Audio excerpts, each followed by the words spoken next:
That government of the people, by the people, for the people.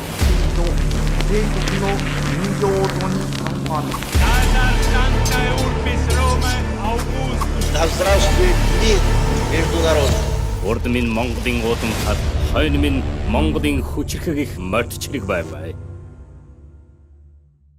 Америкийн нэгдсэн улсын ерөнхийлөгч Дональд Трамп нь дэлхий дээрх хамгийн том хар тамхины бүлэглэлийн толгойлогчтой нэг, мөн Гондурас улсын ерөнхийлөгчийн албан тушаалыг 8 жилийн турш хашиж байсан Орландо Хернандезийг бол албан ёсоор суллах буюу өршөх ийм тогтоолыг шийдвэрийг гаргалаа. Орландо Хернандезийн хувьд бол тэрээр 2014 оноос 2022 оны хүртэл бол Гондурас улсын ерөнхийлөгчийн албан тушаалыг хашсан нэгэн. Тэрээр ерөнхийлөгчөөр ажиллаж байхдаа Америкийн нэгдсэн улсын бодлогыг тууштай баримтлаж, Латин Америкт хэрэгжүүлж байсан Америкийн нэгдсэн улсын гадаад бодлогуудыг тууштай дэмжиж, улмаар өөрийн улсын нутаг дэвсгэр дээр Америкийн нэгдсэн улсын цэргийн баазыг хүртэл байгуулах тийм эрхийг олгож байсан. Эвт Америкийн нэгдсэн улсын талыг баримтдаг ийм ерөнхийлөгч байсан юм а. Гэтэл 2024 онд түүний үйлдэж байсан гэмт хэрэгүүд бүгд баримтаар нотлогдож нэлээд том шуугиан тарьж байсан. Тэрээр нийтдээ 400 тонн кокаиныг Америкийн нэгдсэн улс руу хууль бусаар нэвтрүүлэх гэж байсан нь баригдаж, Америкийн нэгдсэн улсын шүүхээс түүнд 45 жилийн хорих ял оноож байсан. Хэдийгээр Америкийн нэгдсэн улсын бодлогыг дэмжиж Америкчуудын талд байдаг боловч зөрүүлээд Америкийн нэгдсэн улсад ихэнх хэмжээний хар тамхи оруулах гэж байсан нь маш ноцтой гэмт хэрэг болж тухайн үедээ маш их шуугиан тарьж байсан. Мөн тэрээр дан ганц кокаинаас гадна галт зэвсэг автомат буунуудыг Америкийн нэгдсэн улсад хууль бусаар нэвтрүүлэх хувилдаан хийж байсан нь давхраа тогтоогдсон. Энэ талаар Америкийн нэгдсэн улсын шударга ёсны яамны тайванд дурдахдаа бол Орландо Хернандезийг дэлхий дээр хамгийн том хэмжээний хар тамхины худалдааг зохион байгуулсан нэгэн гэж онцлон тэмдэглэсэн байдаг. Мөн үргэлжлүүлээд түүний хамтрагч нар нь бүхэлдээ AK-47 автомат буу болон AR-15 зэрэг буунуудаараа зэвсгэлсэн байсан бөгөөд 400 тонн кокаина Америкийн нэгдсэн улсад нэвтрүүлэхийн тулд аюулгүй байдлаа ингэж шийдсэн байсан талаар Америкийн нэгдсэн улсын шударга ёсны яамны тайланд үргэлжлүүлэн дурдсан байна. Түүнчлэн өөр нэгэн мэдээлэл баталгаатай болсон нь Орландо Хернандез Мексикийн хамгийн том картелийн толгойлогч болох Эл Чапотой хамтран энэхүү төлөвлөгөөг хэрэгжүүлж байснаас тогтоогдсон. Эл Чапо хэдийгээр Америкийн нэгдсэн улсын шоронд насаараа хорих ялтай сууж байгаа боловч түүний мэдэлд байдаг Синалаугийн картел Хондурасын ерөнхийлөгчтэй Эл Чапогийн заавраар хамтран ажиллаж байсан байгаа юм а. Мөн Эл Чапогийн картел Гондурасын ерөнхийлөгч асны ахад $1 сая авилгал өгч байсан давхар хилчлэгдсэн. Тэгэхээр Гондурасын ерөнхийлөгч асан Орландо Хернандез Америкийн нэгдсэн улсад үнэнч байсан хэрнээ яагаад Америкийн нэгдсэн улсад асар их хэмжээний хар тамхи нийлүүлэх гэж байсан нь хачирхалтай. Хернандезийн хувьд дан ганц Трампын засаг захиргаа төдийгүй бүр Барак Обамагийн үеэс эхлээд Жо Байден хүртэл маш дотн харилцаатай байсан нэг юм а. Тэгэхээр Unitel-ийн зүгээс шинэ жилийг тохиолдуулаад Unitel-ийн хэрэглэгчдэд давхар бэлэгтэй урамшуулал ихэвчээ. Энэ нь яах вэ гэхээр та Unitel-ийн аппликейшн руугаа ороод бэлэгтэй цэцгэлсэн дээр дарахад зөвхөн танд зориулсан хөнгөлөлттэй багцууд харагдана. Тухайлбал 50 ГБ датаг ердөө 10,000 төгрөгөөр авах хэрэг, эсвэл бүрж хямд үнээр авах хэрэгүүд санал болгох юм. Гэхдээ хамгийн гол нь хүн бүрт өөр саналууд харагдана. Ингээд болоогүй уг багцыг авах бүртээ бэлэг нээх эрхтэй болох ба нээх бүрт өөр бэлгүүд дахин гарч ирэх юм. Энэ дунд дата, ярианы эрх, PlayStation 5, iPhone 17, хосоороо аялах эрх гэх мэтээр 9 жорын янз бүрийн бэлгүүд байгаа юм байна шүү. Unitel-ийн аппликейшн руугаа ороод хөнгөлөлттэй багцаан аваад дахин бэлэгтэй болоорой. Зөвхөн танд зориулсан шинэ жилийн бэлэгтэй багц Unitel App-т нэмэгдлээ. Хэрэглэгч та Unitel App-аар багц авах бүртээ бэлгээ нээж олон супер бэлгийн эзэн болоорой. Апанэгэд бэлгээ нэ.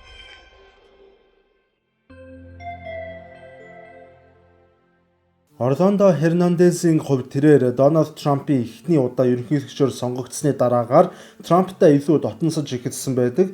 Тухайн үед Гондурасын хөрш зэрэгтэй орших Никарагуа улсад улс төрийн зүүнний үзэгтнүүд улс төрд хүчээ авч ирсэн тул Трамп Гондурасаар дамжуулан Никарагуагийн улс төрд бол нөлөөлөх ийм алхмуудыг бол хийж байсан. За мөн 2019 онд Трамп Гондурасыг өөрсдийн түшиц газар болгох байдлаар Венесуэл улсад бол төрийн эргэлт хийхэд төлөвлөгөө хүртэл бол боловсруулж байсан. За өнөөдөр тэгвэл одоо 2025 он болоод байна.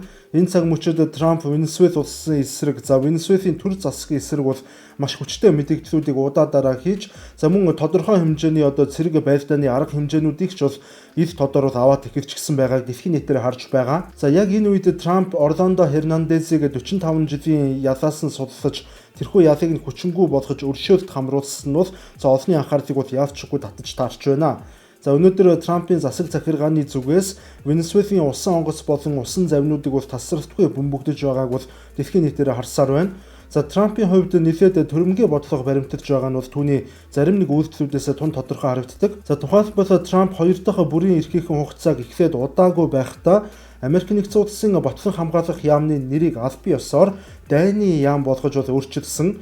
За Америк нэгдсэн улсын дайны яамны сайд Пит Хагет за Венесуэлд явуулж буй цэргийн ажиллагааныхын талаар сэтгүүлчдэд бол мэдээлэл хийхдээ Америк нэгдсэн улсын нисэх хүчин Венесуэлийн усан онгоцнуудыг давхар бөмбөгдөж байгаа гэж бол онцлсон гэдгийг та бүхэн анзаараарай. За энэ нь юу гэсэн үг вэ гэвэл Америк нэгдсэн улсын сөнөөгч онгоц усан онгоцнуудыг бол нэг бөмбөгдөжхөөд за өнөөх нь шатаж сүрч байх үед нь дахин ирж дахин нэг удаа бол бөмбөгдөж байгаа гэсэн үг. За өөрөөр хэлбэл аль болох амьд хүн үлдээхгүй байхаа бодлого баримталж байгаагаа бол онцлог хэлсэн юм а. Мөн хамгийн эвгүй зүйл нь гэвэл тэдгээр бөмбөгдүүлж буй усан онгоцнууд болон завинуудыг за Венесуэлийн хар тамхи тээвэрлэж байсан гэх ямар ч баримт нотолгоогүйгээр бол бөмбөгдөж байгаа явдал юм. За сэтгүүлчид Трампаас удаадараа баримт асуусан боловч өнөөдрийн хүртэл Трамп аль бие усны баримт бол гаргаж үзүүлээгүй хэвээр байгаа. За харин Венесуэлийн зүгээс тэдгээр усан завинуудын дийлэнх нь бол ердөө загас сагнуурын завинууд байсан. Загас барьж амжиргаагаа тэтгэх гэсэн хөөрхийн хүмүүсийг бол хэлмэгдүүлэн хөнөөж байна гэж бол мэдгдсэн. За аль нь яг үний ярьж байгааг нь мэдэх арга байхгүй ч мэдээллийг бол одоо дан ганц нэг талын зүгээс бол харах нь бол учир дутагдaltaй. За гэхдээ ямар ч хэлсэн Америк нэгдсэн улсын дайны яамны сайд Пит Хагетийн 2 давхар бөмбөгдөж одоо амьд үлдэгч үлдээлгүйгээр устгаж байгаа нь өөрөө олон улсын хуулийг бол маш бүдүүлгээр зөрчиж дайны гэмт хэрэг одоо хийж буй ийм үйлдэл гэдэгт бол одоо зүй ёсоор орж байна. За үнэхээр тэдгээр бөмбөгдүүлж өгсөн хүмүүс одоо хар тамхи тээвэрлэж байсан байлаач гэж бодоход Америк нэгдсэн улсын айрам тэдгээр хүмүүсийг ямар ч эсэргүүцэл үзүүлээгүй байхад нь одоо ямар ч шүүх хурлаар оруулахгүйгээр дур мэдэн одоо цаазлан алах бол ямар ч эрх бол байхгүй. За тухайн бүс нутаг бол одоо олон улсын далайн бүсэд хамаардаг.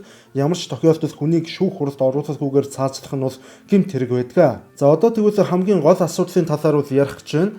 За Трампын засаг захиргаа дэндүү 2 нүртэй бодлохыг бол баримталж байна. За тухайлбал тэд хар тамхи гэх шалтгаанаар Венесуэлийн усан онгоцнуудыг зорчигчдтой хамт бол бөмбөгдөн устгаж байгаа хэрнээ.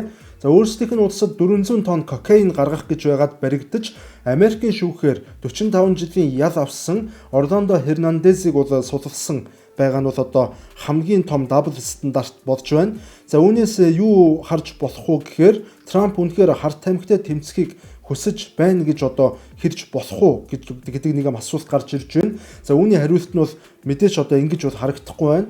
Трамп бол үнэхээр 2 нүртэй гадаад бодлого баримталж байгаа нь хүн бүхний нүдний өмнө бол одоо энэ жишээгээр нотлогдож байна. За яг энэ талаар Британий Guardian агентлагт Трампын 2 нүртэй одоо хар тамхины бодлогын талаар бол ийм нийтлэл гарсан. За энэ бол нээлттэй их сурвалж хүн бүхэн одоо ороод унших боломжтой. За англи хэлгүй бол орчуулгын аппликейшнууд за эсвэл бүр хэмэл оюун ухааныг ашиглаж гэсэн монгол хэл рүү орчуулад унших боломжтой юм шүү. За яг энэ талаар Трампаас сэтгүүлч нүүрэн дээр нь бол шууд асуусан. За хэрвээ та хар тамхины 8-тай тэмцэж байгаа юм бол яагаад дэлхийн бараг хамгийн том хар тамхины 8-чин өөрөө суллсан бэ гэж яг ингэж асуусан. За үүний хариуд Трамп ердөөсөө Орландо Хернандезийг бол одоо Байдны засаг захиргаа хэлмэгдүүлсэн гэж бол хариулсан. За өөрөөр хэлбэл Орландо Хернандез Америк нэгдсэн улсыг гаргахаар бэлтгэж байсан түүний 400 тонн кокаиныг Байдны засгийн газар зохион байгуулалтаагаар зориудаар бол бэлтгэж тавьсан гэж бол Трамп бол хэлсэн. За гэхдээ Трампын уг хэлсэн зүйлс нь бол мэдээж хэрэг бүхэлдээ худлаа. За үүнийг нотлох зүйл нь гэвэл Орландо Хернандезийг Америк нэгдсэн улсын хуулийн байгууллагаас бол мөрдөн шалгах ажиллагааг за 2019 оны 8 дугаар сард буюу Трампыг ерөнхийлөгч байх үед бол анх эхэлсэн байдаг. За өөрөөр хэлбэл Трамп өөрөө эхлүүлсэн гэсэн үг. За энд одоо New York Times-ийн Associated Press агентлагаас их сурвалж авсан 2019 оны 8 дугаар сарын 3-ны өдрийн мэдээ буюу за нотлох баримтнууд байж байна. За уг мэдээнд бүр Гондурасын ерөнхийлөгч Орландо Хернандес за 2013 оны ерөнхийлөгчийн сонгуульдад ялалт байгуулахын тулд хар тамхины орлогын 1.5 сая долларын санхүүжилтийг бол авсан талаар бол бичсэн байдаг. За үүнийг мэдээч хэрэг одоо энгийн нэг та бидэн шиг хүн эсвэл аль нэг сэтгүүлч биш. За Америк нэгдсэн улсын холбооны прокурорын байгууллагаас гаргасан ийм аль бие усны мэдэгдэл юм шүү. За ерөнхийлөгч нь хэн байсан бэ гэвэл мэдээж тухайн үед Дональд Трамп байсан. За иймээс Орландо Хернандесийг мөрдөн шалгах ажиллагаа Байдны үед биш харин Трампын үед эхэлсэн гэдэг нь бол нэгэнт тодорхой болсон. За тэгэхээр энэхүү Орландо Хернандес гэдэг хүн Америк нэгдсэн улсын шинэ ерөнхийлөгч нь зүүнний эсвэл барууны намаас одоо гарахаас үл хамаарч бүх ерөнхийлөгчдтэй бол одоо ойрхон харилцаж бүх ерөнхийлөгчдийг бол дэмжин ажиллаж Америк нэгдсэн улсын бодлогыг бол дэмждэг байсан. За одоо харин түүхийг баг зэрэг сөхөх хэрэгтэй болж байгаа шиг байна. За 2009 онд Гондурас улсад Америк нэгдсэн улсын дэмжлэгтэйгээр төрийн эргэлт болсон. За тухайн үед ерөнхийлөгчөөр Барак Обама, төрийн нарийн бичгийн дараагаар Хиллари Клинтон нар ажиллаж байсан. За уг төрийн эргэлтээр зүүнний улс төрийн хүчнээс ардчилсан сонгуулиар бол сонгогдсон. За Мануэл Салаяг бол одоо ерөнхийлөгчийн судлаас нь бол авч хайсан цэргийнхэн. За энэ үеэр буюу төрийн эргэлтийн дараах он жилүүдэд Хондурас улс бол дэлхийн хамгийн аюултай улс болж хувирсан.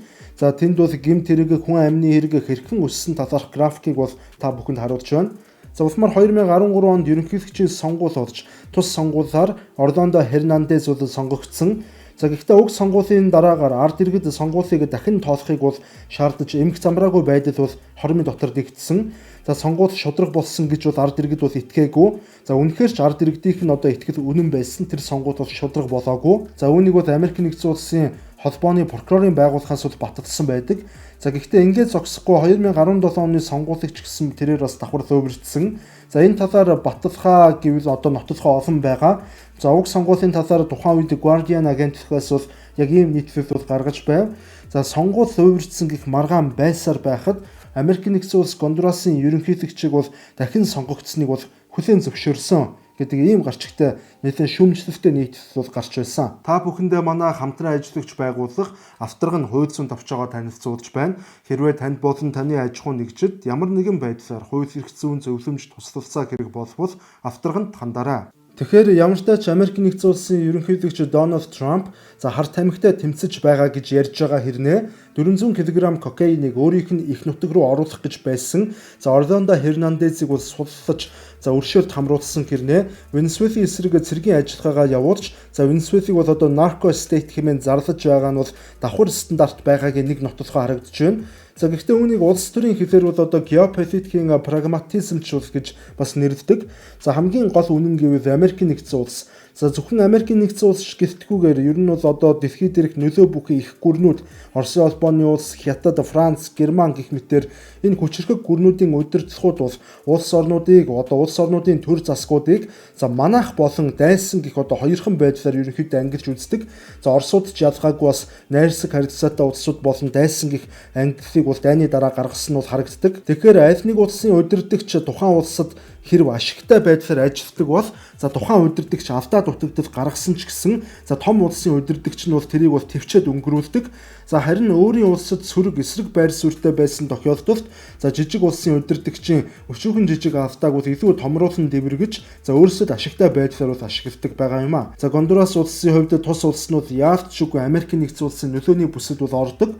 За мөн ерөнхийлөгч нь Америк нэгдсэн улсад ээлтэй Америк нэгдсэн улсын бодлогыг баримтдаг ийм хүн байсан. За харин Венесуэл улсын хувьд гэвэл Америк нэгдсэн улсын нөлөөний бүсэд оршдог хэрнээ за Америк нэгдсэн улсын эсрэг бодлого баримтдаж эсрэг байр суурьтай байж Орос хятадын блокт бол одоо илүү ойрхон нөхөрлөх замыг бол сонгосон ийм улс юм. За иймээс ерөнхийдөө бол одоо Венесуэл улс буюу түүнийг захирч удирдах байгаа Николас Мадурогийн засгийн газар дайсан гэх ангиллалд бол Америк нэгдсэн улсын хувьд орж байгаа бол Орос хятадын хувьд одоо манайх гэдэг ангиллалд бол орж байгаа гэсэн үг. За иймээс одоо манайх болон дайсан гэдэг энэ хоёрхан шалгуур бол геополитикийн хамгийн том шалгуур болон хувирж байна. За тэгэхээр энэ бүхнээс харуул их гүрнүүд бол хизээж жижиг улсуудад ёс суртахууны ийм шудрах шалгуураар ханддаггүй гэдэг дүгнэлт бас гарч ирж байгаа нь бол одоо харамсалтай байна. За ингээд өнөөдрийн дугаар маань энэ түрээд өндөрлөж байна. Дараагийн дугаараар дахин уулзтлаа түр баярлалаа.